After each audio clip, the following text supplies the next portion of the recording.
بسم اللہ الرحمن الرحیم۔ السلام علیکم۔ آپ کیسر خان یوٹیوب چینل دیکھ رہے ہیں۔ آپ کی وہ جو ویڈیو میں نے ابھی دی تھی آپ نے وہ دیکھی ہے اور اس میں سجیشنز آئے ہیں میرے پاس۔ ایک سیکنڈ چینل کا آیا ہے تو میں اس کو آپ کی بات پہ سیکنڈ کرتا ہوں، میں سیکنڈ چینل بنا دیتا ہوں، انشاءاللہ کل آپ کو پرووائڈ کر دوں گا تاکہ ہمارا سلسلہ جو ہے وہ ٹوٹے نہیں۔ یہ بات آپ کی صحیح ہے۔ اور دوسرا جو ہے جو نیچے لنک دیکھ رہے ہیں آپ انسٹاگرام کا، اس کے اوپر بھی آ جائیں تاکہ ہمارا جو رابطہ ہے وہ جڑا رہے، آپ کو میں انفارمیشن دے سکوں کہ میں کہاں ہوں یا کیا پوزیشن ہے، تاکہ ہمارا رابطہ قائم رہے۔ تو بات شروع کرتے ہیں پنجشیر کے حوالے سے۔ میرے حساب سے جو پورا لاسٹ ویک جو کوریج ہوئی ہے جس میں آپ کے ساتھ شامل نہیں تھا، میں آپ لوگوں کو نہیں بتا پایا، میں صرف دیکھتا رہا اور کچھ نہیں کہہ سکا، وہ یہ ہے کہ پنجشیر کے حوالے سے انتہائی متضاد اطلاعات جو ہیں وہ گردش کرتی رہیں یا کرواتے رہے، یا کسی کے پاس ایسی کوئی معلومات تھی نہیں کہ آپ کو وہ مطمئن کریں، کیونکہ اچھا اس کی وجوہات ہیں، میں ان کو غلط نہیں کہہ رہا، کہیں آپ سوچیں کہ ہم کو غلط کہہ رہے ہیں، مگر معاملہ یہ ہے کہ کنفیوژن پیدا کہاں ہوئی۔ پہلا نمبر 1، کنفیوژن پیدا کہاں ہوئی؟ کنفیوژن پیدا وہاں پہ ہوئی جہاں پر آپ دیکھتے ہیں طالبان کے جو کمانڈر ہیں فصیح الدین، ان کا دعویٰ کیا آیا تھا کہ طالبان جو ہیں وہ پنجشیر کے اندر اپنی جو آگے بڑھ رہے ہیں، داخل ہو چکے ہیں، پیش قدمی جسے کہتے ہیں جاری ہے، اور انہوں نے احمد شاہ مسعود کے گھر کے اوپر بھی قبضہ کرنے کی بات کی تھی۔ دوسری جانب اگر ہم دیکھیں تو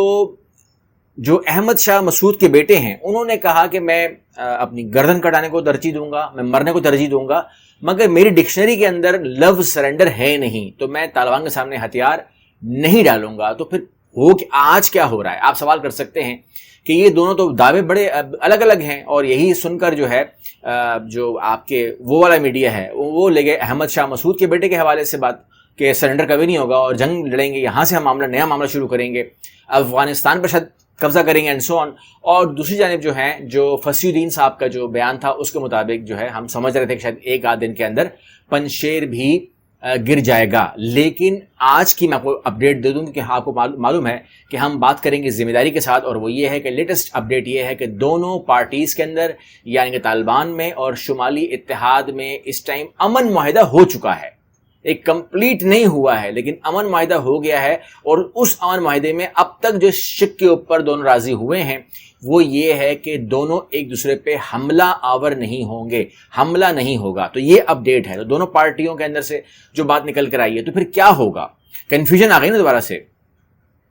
اگر حملہ نہیں ہوگا یعنی کہ اس کو امن معاہدہ کہتے ہیں کہ جب جنگ کے لیے آپ جنگ نہیں کریں گے تو پھر بات چیت ہوگی، تو وہ کہتے ہیں بات چیت سے مسئلہ حل کرتے ہیں، تو اس کے اندر معاملہ یہ ہو گیا ہے کہ آپ اس غلط فہمی کو مت لیجئے گا کہ کہیں پنجشیر جو ہے وہ ایک آزاد ریاست، انتہائی آزاد ریاست، بلکہ ایک ملک کی حیثیت لے لے گا، ٹھیک ہے نا، اپنا جھنڈا جیسے کہ وہاں پر جھنڈا موجود ہے، جھنڈے لہرائے ہیں انہوں نے، شمالی اتحاد کے جھنڈے لگائے ہیں، کیا انہیں طالبان قبول کر لیں گے یا اپنی کرنسی چھاپ لیں گے یا اپنے معاملات کریں گے؟ تو کیسے کر سکتے ہیں؟ کیونکہ وہ پنجشیر جو ہے بہرحال ایک لاک ڈاؤن تو ہے، یعنی کہ کیا کہیں گے اس کو، ایک لینڈ لاک تو ہے، تو اگر وہ لینڈ لاک ہے تو اس کا مطلب یہ ہے کہ اس کو کم از کم چلنا تو افغانستان کے ساتھ ہے، ایسا تو نہیں ہو سکتا کہ وہ کٹ آف کر کے رہے، وہ اس کی سرحد کسی غیر ملک سے لگتی تو نہیں ہے۔ تو بہرحال جو ہے صورتحال اس میں کنفیوژن ہے، لیکن بہرحال ہم بات کریں گے ذبیح اللہ مجاہد کے حوالے سے اور ان کے بیانات کے حوالے سے۔ وہ بڑا ایک زبردست اس کے اوپر انہوں نے کلیئر سی بات کی، انہوں نے کہا کہ اگر ہم چاہیں تو ایک دن کے اندر ہم پنجشیر کو فتح کر سکتے ہیں یا اس کو ہم لے سکتے ہیں اور اس کو ہم اندر داخل ہو سکتے ہیں، ہمارے لیے کوئی اتنی بڑی ڈیل نہیں ہے پنجشیر، مگر خون بہے گا، یہ انہوں نے صاف کہا ہے، کہتا خون تو بہے گا، اگر ہم اندر جائیں گے اور ریزسٹنس ہوگی تو ظاہر سی بات ہے ہم خون بہانا نہیں چاہتے، بس یہ ان کی خواہش ہے، اس لیے کہتے ہیں ہم پہلی کوشش کریں گے کہ بات چیت کے ذریعے سن لیں ہماری بات یا مان لیں ہماری بات، ادروائز پھر دیکھیں گے کہ کیا معاملات ہوتے ہیں۔ لیکن ان کی باقی معاملات میں جو انٹرویو کی میں بات کر رہا ہوں، فصیح اللہ یہ جو ہمارے ذبیح اللہ مجاہد ہیں، انہوں نے بڑی زبردست باتیں کی ہیں جس کے بارے میں ابہام تھا، یعنی کہ اب تک جو بات بار بار بھارتی میڈیا سے آئی کہ طالبان جو ہیں they have nothing to do with Kashmir, انہوں نے کہتے ہیں جی پاکستان کا اور یہ بھارت کا معاملہ ہے اور آپ جو مرضی کریں کشمیر میں، طالبان کو اس میں کوئی معاملات نہیں ہیں، کوئی فرق نہیں پڑتا ہے، اور اب آپ کو فری ہینڈ ہے, آپ کر سکتے ہیں جو مرضی کریں. تو یہ ہمیں بتایا گیا بھارتی میڈیا کی طرف سے. پاکستان نے اس کے اوپر بیان کبھی دیا نہیں, لیکن ہم نہ تو پاکستان کے بیان کو اس بات کے اوپر, کیونکہ جس کا کام ہے وہ بولے نا, تو یہاں پر جو اسپوکس پرسن ہے آف طالبان وہ کچھ کہیں گے تو ہم اسی کو مانیں گے. باقی بھارتی میڈیا, پاکستانی میڈیا کیا کہتا ہے وہ سیکنڈری معاملہ بن جاتا ہے. تو وہ کہتے ہیں کہ پاکستان ہمارا دوسرا گھر ہے. انہوں نے بہت کنسرن شو کیا. انہوں نے کہا کہ جی یہ بالکل ماضی کے اندر حملے ہوتے رہے ہیں پاکستان کے خلاف, جو ہے اس سازشیں آج کی کہانیوں کہتے نہیں ہیں, یہ رشین دور سے پروپیگنڈا ہے پاکستان کے خلاف, یہ ذبیح اللہ مجاہد کہہ رہے ہیں. باقی انہوں نے بات کہی کہ دنیا ہمیں قبول نہیں کرے گی, ان معاملوں کو کوئی وجہ نہیں ہے کیونکہ ہم پیس قائم کریں گے, امن قائم کریں گے, اور یہی شرط رکھی گئی ہے کہ اگر طالبان امن قائم کرتے ہیں تو ان کو قبول کر لیا جائے گا انکلوڈنگ یو ایس اے. پھر انہوں نے 31 تاریخ کے حوالے سے بات کی کہ بس اب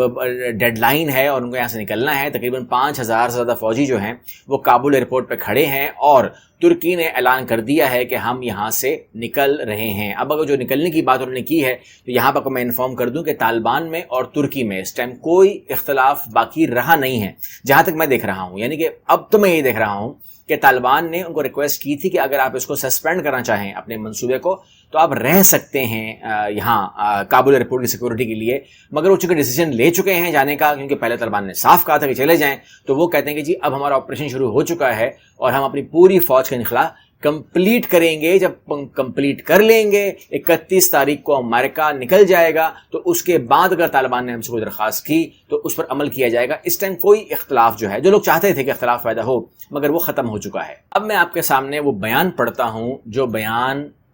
ذبیح اللہ مجاہد نے کشمیر کے حوالے سے دیا ہے, وہ میں آپ کو کوٹ کر دیتا ہوں. یہ آپ اسکرین میں شاید دیکھ رہے ہوں گے کہ کشمیر سے متعلق ترجمان طالبان نے 2 ٹوک کہا کہ کشمیر یعنی کہ مقبوضہ کشمیر پر بھارت کو اپنا رویہ مثبت کرنا چاہیے. بھارت کو کشمیریوں کو ان کا حق خود جو ارادیت ہے وہ دینا ہوگا, اور افغانستان کے عوام کشمیریوں کے شانہ بشانہ کھڑے ہیں. تو یہ تو جو انہوں نے کہا تھا کہ ان کو کوئی تعلق ہی نہیں ہے, تعلق تو ہے, شانہ بشانہ بندہ کھڑا ہو تو تعلق کے ساتھ کھڑا ہوتا ہے. اور انہوں نے کہا ہے کہ ان کا جو حق خود ارادیت ہے وہ ان کو دینا پڑے گا, اور ڈیمانڈ ہے, ایک ڈیمانڈ رکھی گئی ہے سامنے. اس کا مطلب یہ ہوا کہ جیسے ہی معاملات سیٹل ڈاؤن ہوں گے تو کشمیر ایڈریس ہوگا. یہ تو صاف نظر آ رہا ہے کہ انہوں نے ابھی سے ہی کہہ دیا ہے, تو اس کے اندر ہمیں نظر آ رہا ہے کہ معاملات آگے بڑھیں گے. کشمیر میں اس وقت فرق کیا آیا ہے؟ آپ فرق پوچھ رہے ہیں کہ فرق کیا آیا ہے کہ ایک چیز ہوتی ہے جو ٹھنڈی ہو جاتی ہے, کول ڈاؤن ہو جاتی ہے, تو اس کول ڈاؤن کو اگر کہیں سے کوئی وہ مل جائے, کوئی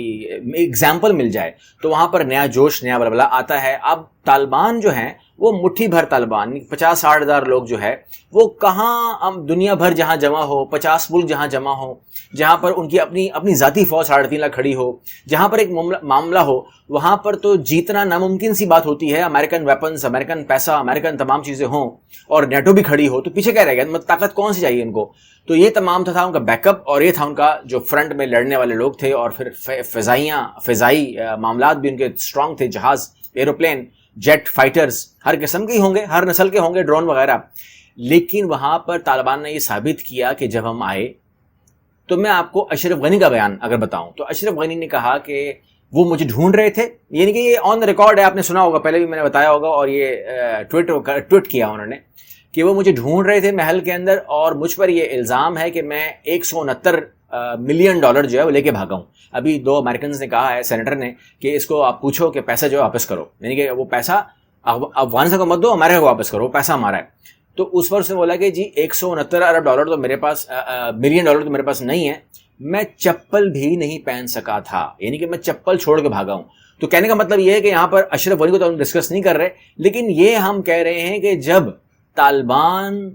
کی وہاں پہ انٹری ہوتی ہے تو وہ آدمی جس کی اپنی 3.5 لاکھ فوج ہو, کیونکہ وہ اپنے اندر ایک بادشاہ تھا, جس کے پیچھے امریکہ کھڑا ہو اور 50 ملک اور بھی ہوں, وہ چپل چھوڑ کے بھاگتا ہے جب اس کے اوپر